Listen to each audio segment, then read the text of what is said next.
Assalamu alaikum, dear students. Today, class 8th subject science topic parts of cell.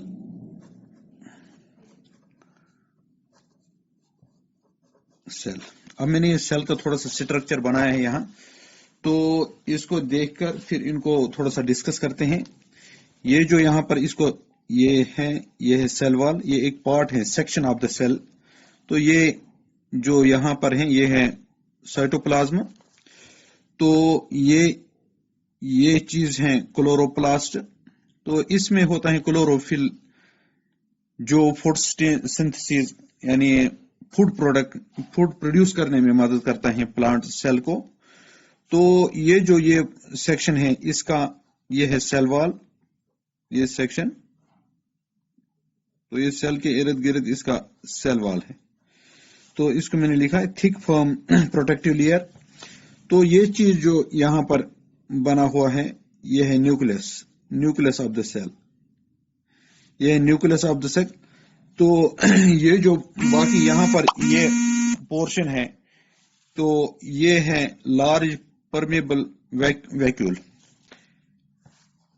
Permanent vacuole. तो ये cell के कुछ parts हैं।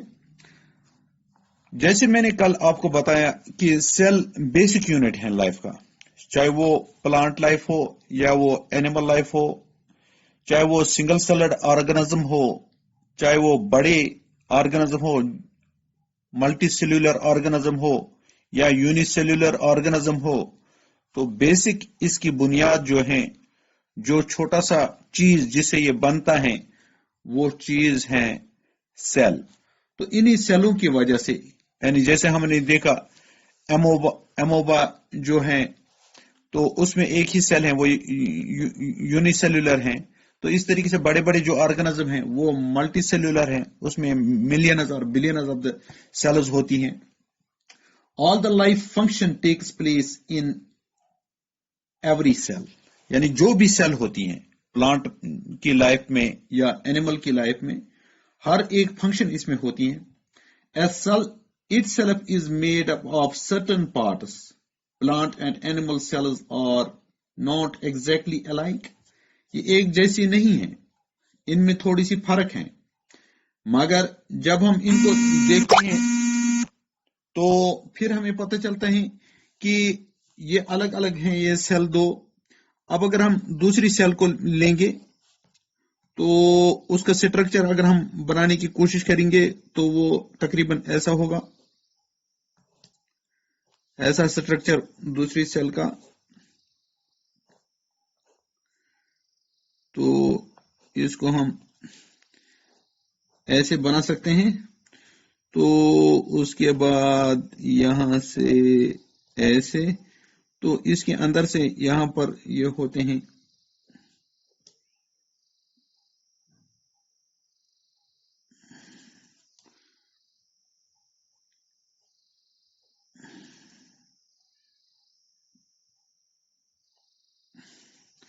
तो ये यहां का इसके हैं सेल वॉल।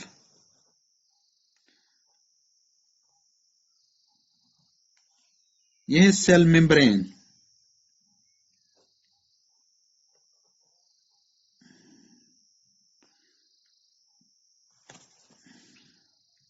ये सेल मेम्ब्रेन। और ये जो है ये साइटोप्लाज्मा।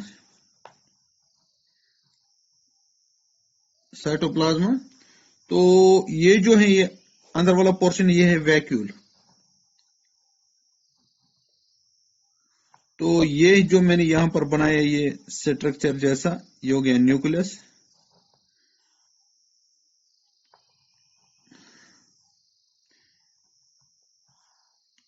तो ये चीज हो गई क्लोरोप्लास्ट।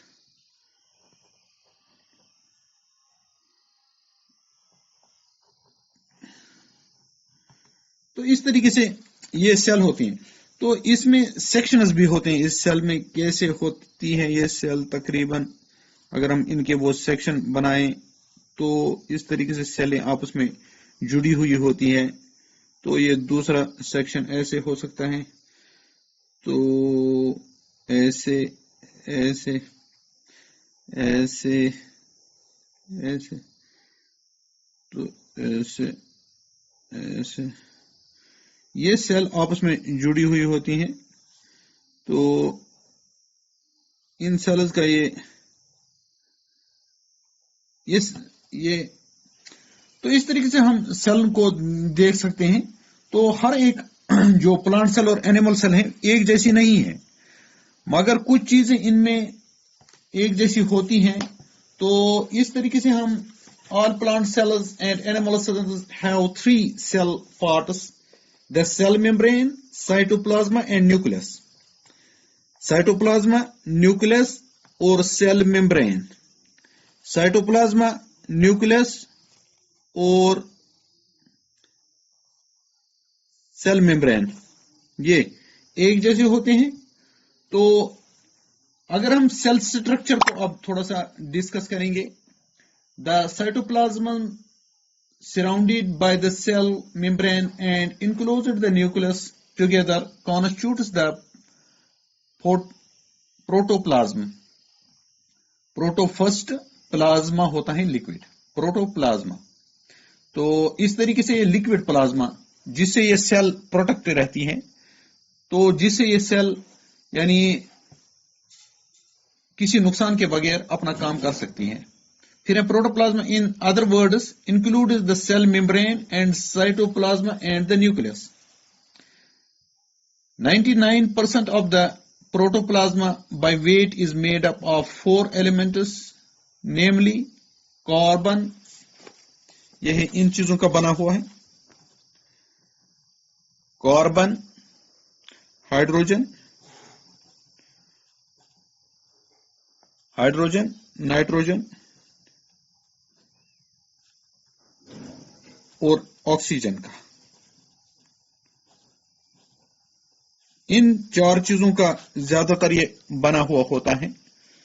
तो other elements like phosphorus, sulfur and calcium are also present. These elements combine to form compounds like water, proteins, carbohydrates. जब ये एक साथ मिलते हैं तो ये क्या बनाते? वाटर, प्रोटीन्स और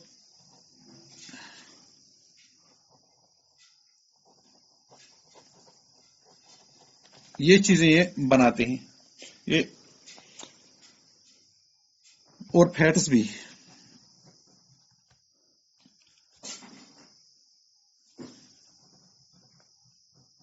nucleic acid.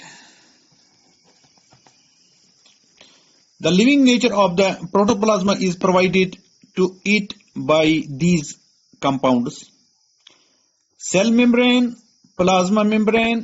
It is a very thin skin covering the cell.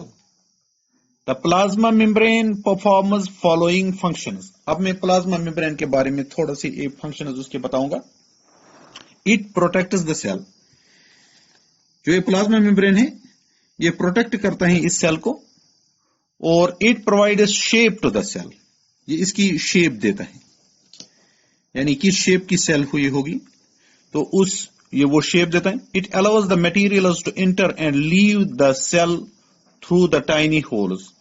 इसमें जो टाइनी होल्स होते हैं उसमें जो वो यानी सेल में घुसते हैं कोई चीज या बाहर निकलते हैं, एक्सक्रीट हो जाते हैं या इन्फ्यूजन हो जाता है, तो इसी की वजह से होता है। The cytoplasma is a jelly-like substance occupying most of the space inside the cell. It occupies the space between the cell membrane and the nucleus. All the life functions take place in cytoplasma. The cytoplasma contains many important tiny structures called the organelles, which perform the various life functions. Nucleus, plural nuclei. The nucleus is present inside the cell, surrounded by the cytoplasma. The nucleus is the boss of the cell, just like your school principal. As the principal controls everything takes place in the school, the nucleus also controls everything that happens in the cell. Most cells have only one nucleus. Cells like the muscle cells have more than one nucleus. अब ये हमने इनके बारे में आज पढ़ लिया। बाकी इंशाल्लाह कल पढ़ेंगे। आज के लिए इतना ही, बाकी वसलाम।